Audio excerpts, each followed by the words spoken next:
My name is Jahan Marcu. I'm going to be discussing some metadata about the effects of cannabis and cognitive function. You know, it's quite an honor to close the conference with your presentation. It does feel a little bit like Jimi Hendrix at Woodstock. While people settle down, I'd also say, you know, this is a controversial issue, what effect cannabis has on the brain. And I'd encourage you cannabis users not to take it personally. You know, don't be so vain that you think this data is about you. So I like to say that I do have a disclaimer, and that's largely because life has been good lately. And I do provide consulting and advising to businesses, the government, the industry, as well as work in academic circles. So today I'm going to discuss a little bit about cannabis as a factor in health. It can be a good factor, it can be a bad factor. But ultimately what this data shows, and this is a bit of a spoiler alert, so if you zone out for the rest of the talk, this is all you really need to know, is that the younger you are, the more cannabis you use, the more likely there will be issues associated with that use. But for most individuals, cannabis does not pose a significant health risk. There don't appear to be long-lasting effects. Any cognitive deficits appear to go away with abstinence. And all this, what I'm presenting to you, actually is from a paper that my colleague Adrian Lee, who's a student at Oxford working on his mathematics PhD, have compiled. And it is a review on the metadata. All right. So we're going to just kind of go through this a little bit. And one of the things you have to remember is that this data is far from being predictive. There is no, like, if you use cannabis, this part of your brain will shrink, or this part of your brain will increase in size. There's lacking a lot of longitudinal data. So I'm going to start off by talking about some cannabis research issues. What type of data is there? We often hear this erroneous thing about there is no research on cannabis, or certain countries produce all the research on cannabis and things like that. But we'll talk about some of these spurious correlations and why you should never use the C word when you talk about cannabis. If you don't know what that is, you'll learn what the C word is. We'll talk about some of the political and health observations. So before we had meta-analyses on the effects of cannabis, we had international reports. We'll talk about some of their outcomes and their impacts. And then we'll jump into a systematic review of some of these studies, what they found. And then I'm going to share with you quotes from researchers about their own research and what they think it means. And we'll end with how I learned to stop worrying and love research on cognitive effects of cannabis. So let's start with this cannabis research issue. So always be careful with saying cannabis causes anything, whether it's a therapeutic effect or a negative effect, whether it's good factor, bad factor. Association does not equal causation, and we'll go over a number of reasons why this is not true. And this is the most common mistake proponents and opponents of any sort of drug legislation or marijuana legalization tend to make. So, you know, cannabis is a factor. It's often associated with things, but it is not the cause of a lot of things. And I think that's an important thing to think about is cannabis as a factor. So we have our pyramid of data. So at the very bottom, we have like case reports, anecdotal reports from the foundation of data quality. Then we have our observational studies. These are often like the easiest to do, but also are some of the weakest studies in terms of they're at the mercy of their method. So if you're relying on self-reporting about cannabis use for a financial incentive, hey, I'll give you $10 if you tell me you use a lot of cannabis, you can see there could be some biases in that. And also a lot of these studies on cognitive function don't confirm what people are using or if they're actually using cannabis presently or have in the past. A lot of it is all survey-based. These studies have gotten more sophisticated recently, and we'll kind of go through their evolution. Bless you. At the top of the pyramid, we see more like the randomized controlled studies. At the very top, we have reviews. And what a meta-analysis is you take clinical data, individual clinical report, like we saw Dr. Stacy Gruber present today. That'd be one study. You take 10 of those, 20 of those, 40 of those together, you got yourself a meta-analysis, right? You can treat them as one study and look for similarities. But it's very, very difficult, I'll say. I wrote this article for Nature last month which discussed that while there is research allowed for cannabis, there are these terrific hoops that they light on fire that you can jump through to be able to do cannabis research. You still really, it's not legal to study products on the market if you're federally funded. So, and you'll see disclaimers, if you look for them in publications about cannabis varieties, would say, here's the chemical profile of the plant, but due to regulations in the state, we cannot publish any of the physiological data because it's still federally illegal. Just a fun fact, I know many people in this room are familiar with drug scheduling, but just as a fun fact, I like to throw this up there. THC actually appears in 3 different scheduling categories. Why? Nobody really knows. I've asked the FDA. There's no clear answer on this, but if it appears in the marijuana plant, it's a Schedule 1. If it's a liquid form by Syndros, it's Schedule 2. If it's purified in a pill, it's Schedule 3. And then whey by itself in Schedule 5, we have Epidiolex, or purified CBD. But again, these are the sort of the limitations of research. We don't see a lot of products here that are on the market. The current sort of holy grail of medical cannabis among a lot of circles is the National Academy of Sciences report. Again, and this is really nice because it does provide some conclusions about what cannabis will be effective for. And there's the whole 3+1, right? It's been shown to be effective for pain, multiple sclerosis, and other evidence as well, including a late one addition to that was for pediatric epilepsy. It also contains some associations. It doesn't say cannabis causes mental health issues, but it is associated, it is a factor in this. We have to be very careful by just getting upset at people who say it causes psychosis or causes violence, because we lose the ability to develop studies. Like if you're looking for extreme effects of cannabis, you will underpower your study to be able to detect those. And why am I talking about associations so much? Well, I wrote an article for Project CBD called Channeling Anslinger, Cracks in a Crackpot Theory, about a pot book. And there's a lot of spurious correlations out there, and I just put up a few here for posterity's sake. You're welcome to take a picture, but there are so many out there. For example, ice cream sales increase, as do drowning deaths on the same day.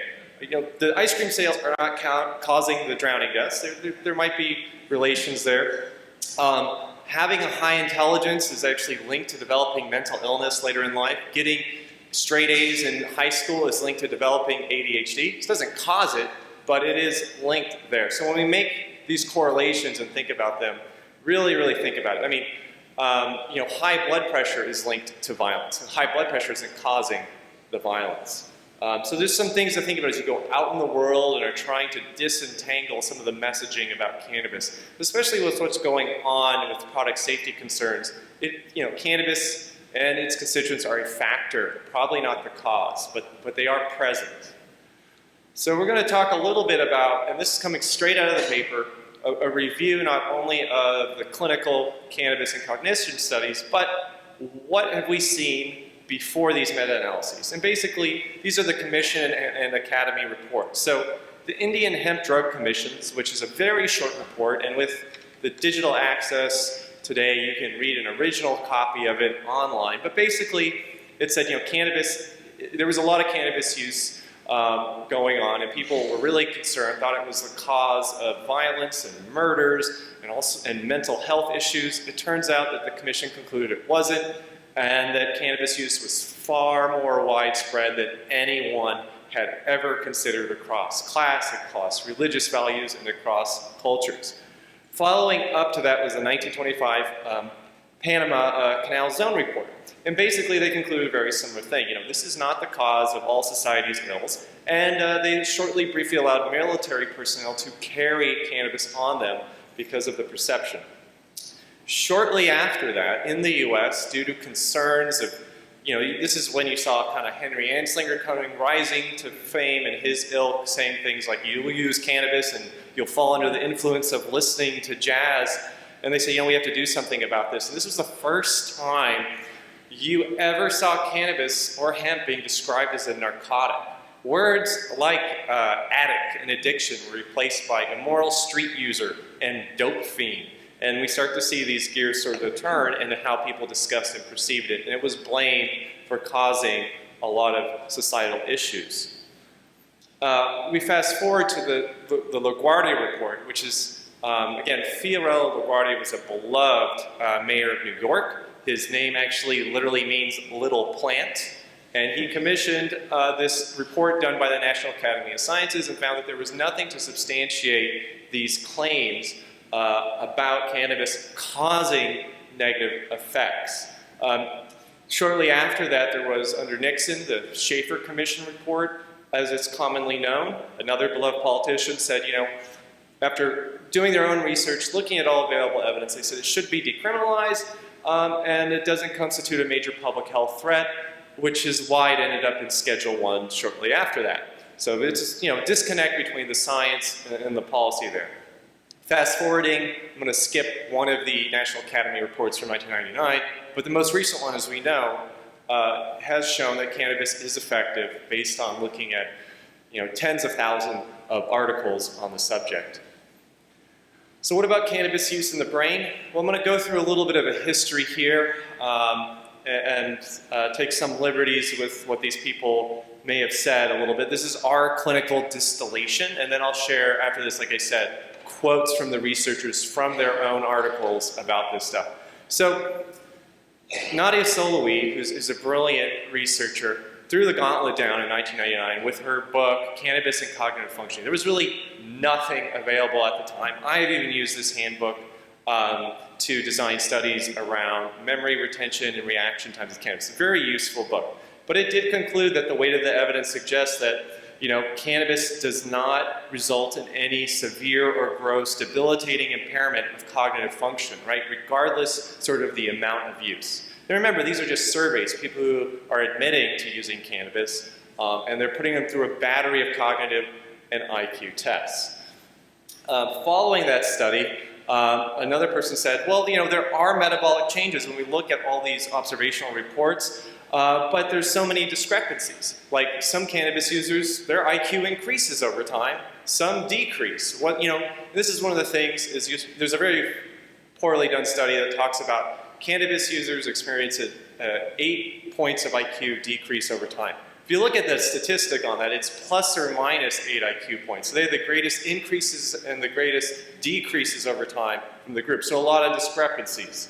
Pope in 2003 or 2, I can't read it from here, 2002, he actually threw another gauntlet down and said, actually, you know what, during impairment, there are changes to the brain. There's changes to how the brain is functioning and how it's adapting to having a ton of THC floating around in there. But any measurable effect in the clinic disappears after about 28 days of absence. You cannot detect it through a battery of cognitive tests, regardless of the amount of use. Another researcher seemed to conclude something similar, saying, well, there's a small magnitude of effects here, especially while people are using it, actively using cannabis. But if cannabis does have therapeutic effects, this is an acceptable margin of safety for a medicine like this. Soloui came back almost 10 years later and said, you guys are all wrong. There's actually impairment past 28 days, but I don't know what it means because it's not significant. But she really honed in that there are effects on the brain, but they didn't seem to be clinically impacting any of the battery of tests they would administer to people. Then we started to see a change in 2006 with the meta-analyses. As things became more sophisticated, equipment became more sensitive, Quickfall and colleagues were like, actually, we're seeing adaptive changes in the brain from long-term cannabis use. And if you went to Stacy Gruber's talk today, you got to see some of that data and some of the differences when you start to drill down. Are people using this as an intoxicant or as a medicine? There can actually be significant changes. And they started to draw a line a little bit about there. And we started to see a couple papers, you know, the next one, they're looking at these effects which are associated with heavy use of cannabis. That, yeah, there are changes in the brain while they are using cannabis, but there are adaptive changes in the brain. So you're not just saying an across-the-board atrophy of the brain or things like that. You know, there basically starts to build up that there is minimal evidence of these long-term effects. And some researchers started to look back through this data, and about this time in 2009, they discovered that some of the studies that had found a difference, a significant difference in the effect of cannabis on the brain, were actually looking at two sets of data that were identical from Finland. They actually had combined them as one. They thought it was one distinct set, like, oh, we have two meta-analyses, but they picked two groups and combined it. So there was a correction there done. And they said, actually, there's no differences in global measurements in brain volume, and there's not a lot of evidence there as well. Moving forward closer to our time, you know, there is residual effects, people have thought, but one of the things that came up around this time was that if users reported using CBD, again, just reported, like this is literally the questionnaire, do you use cannabis that contains CBD? Surprisingly, these patients or users in New Zealand did not have any cognitive deficits, regardless of how much THC cannabis they used, which seems a little weird, because, you know, if you know anything about cannabis, you know there's always a little bit of CBD in there. Is that what's doing it? Or, you know, they did not test any of the products that patients were using.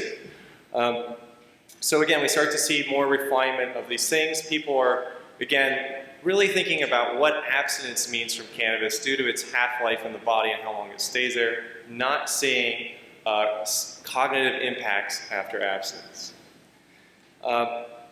You know, chronic cannabis use may or may not alter brain structure. This was a conclusion from a research study because they saw it in some people, but not others. And remember, they're not controlling for things like how they're administering it, what they're using. Are they getting it from a legal market or getting it from an illicit market? Is it tested for things?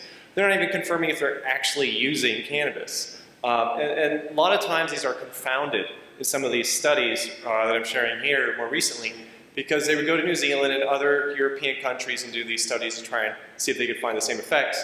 What they call a joint in Europe and New Zealand and Australia is not what you call it here in California. A joint out there is a lot of tobacco with a little bit of cannabis sprinkled in it. And once they controlled for that, a lot of their effects disappeared, especially in the effects in adolescents. So, you know, tobacco use seemed to be more highly associated with many of these cognitive deficits, impairments, and, you know, less academic achievement and things like that. A lot of researchers started to think about what is the mechanism of this data? How is it translated? And they said that, you know, this means that there isn't a lot of causality here. It is a factor. It can be a good factor or a bad factor, but, you know, the regular use of cannabinoids exerts structural and, you know, changes in the brain. That all seems to be temporary and transitory. You know, we have, you know, our brains are very neuroadaptive, and it's taken a while for people to accept that, you know, stem cells, that's a relatively new thing. Before the 1990s, people just thought, hey, you had brain cells, eventually you'll lose them all. But now we know that they get replaced by stem cells. They don't just start to slough off like leaves on a tree and then you're done one day. So they started to look more and more at acute THC. And another group found that there is evidence for a protective effect from cannabidiol. So if people in these studies, observational studies, report using CBD, they don't see them performing poorly in these cognitive tests. They don't see the differences in brain volume. It's much, much less likely. And so when it gets to functional alterations, it started to be more and more cemented that these findings are largely compensatory for the brain to adapt in a life of swimming in THC. And so these changes go back kind of to baseline or to other levels after, say, 30 days or so of use. And a little bit more of the same. I know it gets a little redundant, but as we come to a crash here in 2018 and 2019, people start to try and link cannabis to very specific changes in the brain. And they're failing. There's a lot of issues here. They're seeing things they're not expecting. They're seeing increases, decreases across the board. So there is a reason why, and I'll get to that in just a second. So when we think about cannabis and themes from this metadata, I know I flew through it. It's the end of the day. I don't want to keep you guys here too much. But basically, cannabis use is associated with changes in the brain. And that is from acute use. If you're impaired on cannabis, you're probably going to perform poorly on a variety of cognitive tasks, especially if it's just pure THC. That is something that's been shown fairly conclusively. However, it seems to differ with experience, tolerance, and things like that. So when we talk about cannabis naive user getting exposed to THC, you will see effects, less likely in people who have used it. But again, this stuff is far from predictive. You know, in science, I'm always trying to figure out how to predict things, how things will behave, what will be the outcome, you know. That's why, you know, astronomy rose to power. It could predict the phases of the moon, right? We're really far from that with this brain scan stuff. You can't say a child who's using a lot of cannabis is going to have this part of their brain be affected. We know for sure. It's far from predictive. We don't have the ability to identify who's at risk and who isn't. But one of the biggest issues with this data and why we decided to write this paper was in response to a science fiction book that was published earlier this year. And basically, when researchers go out there and are trying to take hyperbolic messaging and inflammatory messaging and then just sort of dramatic, sensationalistic headlines, and you use that to guide their research, their data, their experimental design will be underpowered to find those results. I'll give you an example. If you believe, say, just bear with me, a cannabis use, even a single one-time use, will cause irreversible changes to the brain, lead to psychosis and violence, and you set up a study to find it, you're probably going to have a really tough time finding evidence for that, right? But if you start to ask more subtle questions about whether or not it's a factor, and what is a good factor, bad factor, start to drill down a little bit, you might actually generate some good data. But, you know, don't take Adrian and I's words for it. We're going to talk some quotes from the researchers about their own research. So one of the authors we talked about was Grant and Kahn. And so basically they said, current human observations on the effect of marijuana or cannabis on development are sparse and contradictory. Very, very interesting. So the result of our meta-analysis study to reveal, let's see, I can't read this here. Yeah, reveal a substantial effect of long-term effects on cannabis. Basically, they're saying they can't find it there. I think I can read this next one. I apologize. The weight of the evidence suggests that long-term use of cannabis does not result in any severe or gross debilitating impairment of cognitive function. Actual quote, and she's done a lot of these observational studies and meta-analyses. The long-term risks do not, long-term risks for most users are not severe and their effects are remarkably subtle. So again, these are actual quotes from researchers about their papers, and again, a lot of this is cherry-picked and taken out of context. A skill I learned from Ethan Russo, who is like the god at it. I don't know if you've ever read any of his work, but my gosh, is he phenomenal at this. So why do they see these differences in these studies? Some studies see an effect, a dramatic effect, some don't. Some see this impairment, some don't. What are some of the factors? So in our paper, it wasn't just to, unload on these studies, but to try and make them better. So one of the things that you really have to start asking about, and maybe even testing for, is what are people using? What is the chemotype of cannabis, and how are they delivering it?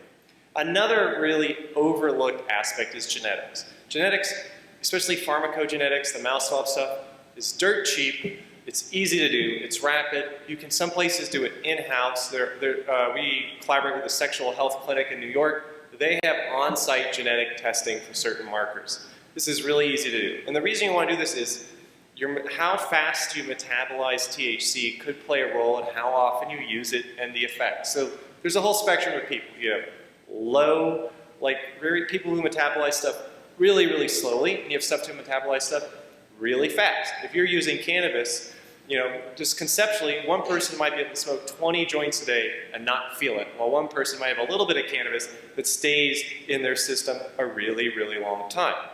The other thing is defining withdrawal for cannabis, which again is controversial, but when do you consider someone cleared out of cannabis? When is that? Some people say 20 days, some people say 30. In those studies, it ranged. Some people had no apparent cognitive deficits that could be detected 7 hours. Some people it lasted 20 days. What are those differences? There's also isn't a lot of longitudinal data here. They're not looking at before and after people initiate cannabis. That has never happened. And so that would be something else. And also, objective measures of use. How are people using this? If you use it one time, are you included in the study? What is the cutoff? And what is a cannabis user? And you'll see this term used without ever being defined in a study. This is the user group. And it's like, well, he used like 5 times in the last year, maybe his whole life. Is that a user? There really is not a good discussion there. Gender differences are also an important thing to control in these studies. Men and women respond to cannabis differently and even endorse different positive and negative aspects of cannabis use in terms of relations with their family, effects on job, and things like that. And that's something that's not often taken into account when you lump all these brain scans and observational studies together. I'd also say do not really rely on IQ scores, especially don't use them alone. IQ scores and IQ testing has been misused throughout the history of the United States. We really got it wrong. I don't know if you know this, but there used to be on the IQ test for immigrants coming in through Ellis Island, you'd be given a list of names and you had to identify which one was a New York Yankee. That was part of the IQ test. And so IQ tests are incredibly subjective and based on cultural values. Like, complete this picture, and it could be a picture of an airplane or a pipe or some sort of object. So these tests are notoriously unreliable, and they're not intended to establish someone's worth or criminality. Really what an IQ test is, the only thing I can really compare it to would be like going to an ophthalmology appointment and getting a prescription for glasses. That is the only intent and the only way that's ever been approved to use IQ tests really is to identify and correct learning disabilities, much like you might correct your vision by going to see an eye doctor. You also need to adjust for body size. This was perhaps the most shocking thing. Different people of different heights will have different brain sizes. And so let's imagine you got a bunch of tall people who don't use cannabis with a bunch of short people who do cannabis. You might be like, my gosh, these cannabis users have really small brains. And this is something that has never been controlled for in these studies. So again, something else really simple, it seems to make intuitive sense. Brain and body size are linked. Why not adjust for that in these studies, especially small ones? The biggest one, the biggest ask I'd have is pre-registration. How are you going to conduct this study? You can put it online and have people from the community review and make recommendations so you can incorporate all these things I'm talking about. But I think that is one of the things you really want to adjust in the future is getting the idea of we live in this community that's very accessible. You want to do a study, post the methodology and how you're going to do it online so that you can make sure you're not confirming your own bias in a vacuum. So again, just to reiterate about these studies, THC or cannabis, it's not debatable. It does lead to intoxication.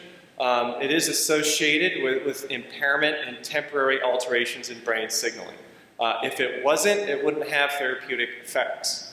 Like a lot of people say, THC is not psychoactive. It's like, well, it goes into the brain, it hits serotonin receptors, the same targets as anti-anxiety medication. It goes in the brain, it hits adenosine, the same target as caffeine. It alters cognition, right? Even if it's improving cognition, it's still psychoactive. So again, it's a non-intoxicating component. All of the effects of cannabis in terms of deficits and impairment appear reversible with time. There's never been any confirmation that there are severe debilitating conditions. We actually used some of this data to sue the DEA a few years ago to change their website. They changed some of these things because on their website they actually said a single use of cannabis leads to irreversible changes on the brain, or irreversible toxic effects, to use their terminology.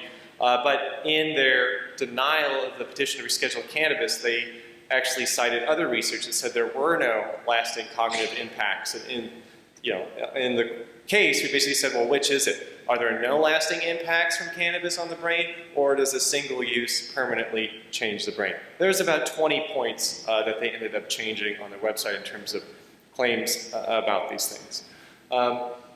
So the main takeaway is that the clinical impact of cannabis on the brain and cognitive function is inconsistent. And you could probably appreciate a little bit more why. Because these observational studies are like a Hail Mary pass to figure something out. And we've reached a point where they're not really helpful anymore. They're getting routinely misused in the media, getting used to influence policy. But, you know, give you an example. Massachusetts wanted to propose putting cannabis may cause psychosis on a cannabis product. Well, you know what? Put it there with the other 30 warnings that no one's ever going to read ever. In fact, they did a study, right? And these people were late to the party because a study came out saying that even experienced cannabis users cannot comprehend labeling of a lot of cannabis products, and the labeling and warning labels actually covers up useful information like dosing size, how much is in the product, and how long the effects last for. And most experienced users couldn't even identify the universal symbol for a product containing marijuana. A more rational solution to this would be to rotate the warning labels like you see on tobacco and other products versus listing all 30 of them on a 10 milligram serving. So I guess, in conclusion, we really have to start controlling these studies better and not jumping and dropping the C word about cannabis, and really fight back on anyone who talks about causative effects of cannabis. Things are associated, things are linked, and things are factors. And with that, I'd say please feel free to email me. I'm happy to share this presentation and to take any questions. Thank you.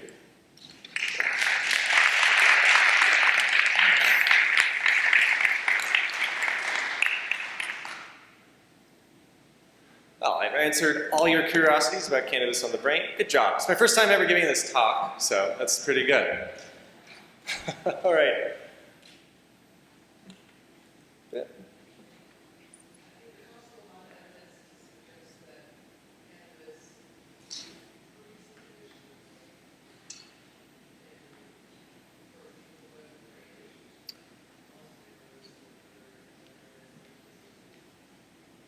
Yeah, so a lot of these studies claim to look at healthy populations and they try to control for diseases. But yes, there's a lot of these very interesting case reports of people who say had severe muscular disorders. There's a truck driver in Germany, couldn't pass his driving test because of muscle spasticity, and he passed it and got his license with a what we would call a very illegal amount of THC in your blood, like a skyrocket amount of it. And so, yeah, we have to think about the context of use when it comes to this, because there are a lot of studies where people who, again, if you suffer from tremors and it improves your tremors, that is the case. And even with visual processing in cannabis on the brain, cannabis seems to affect the mechanics of the eye, but not the actual visual processing of information.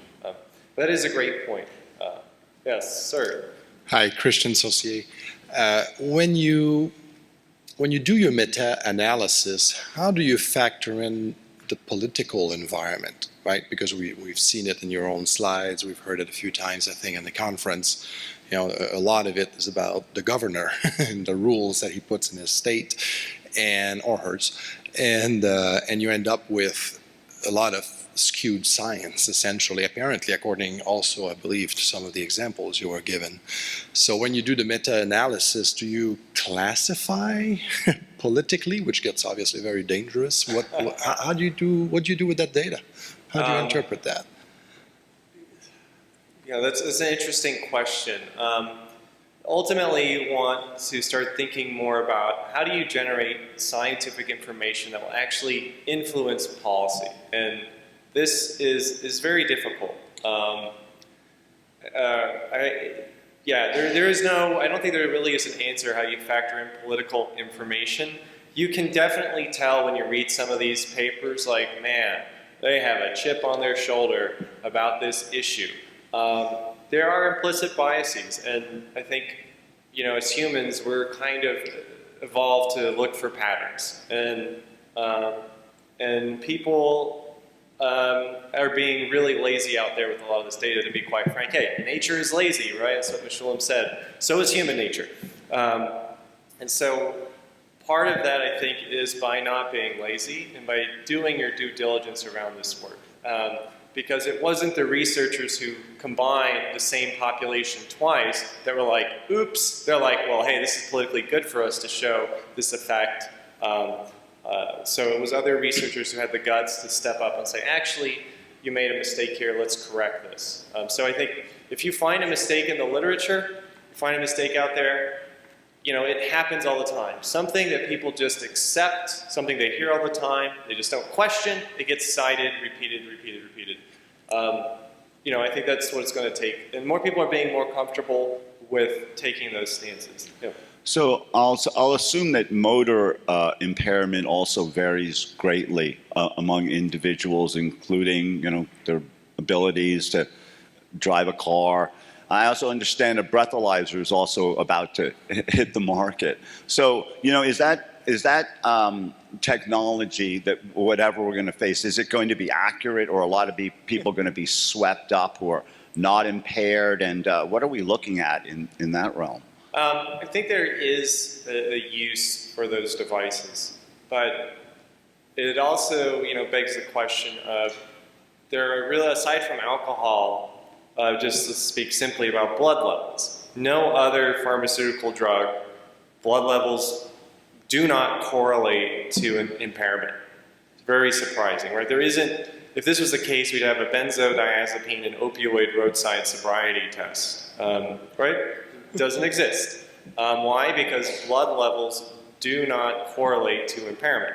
And also the other thing is, if you're using a product, as you know, CBD rich with a little bit of THC, you could get popped for the THC content of their product. They're not testing for CBD as well. It's a very broad stroke.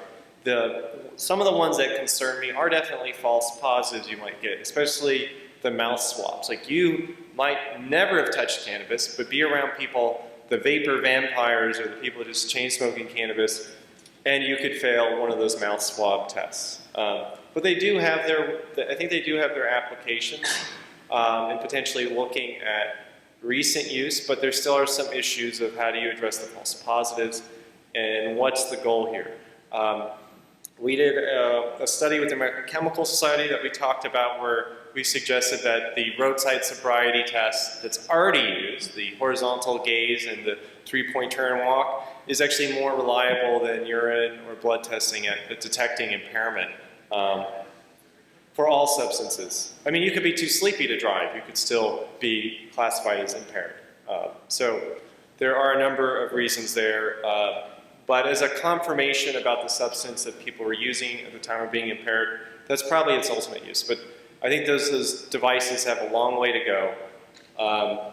But again, law enforcement already has a great tool that's routinely used to check for impairment and whether or not you can drive, regardless of the reason. Yeah.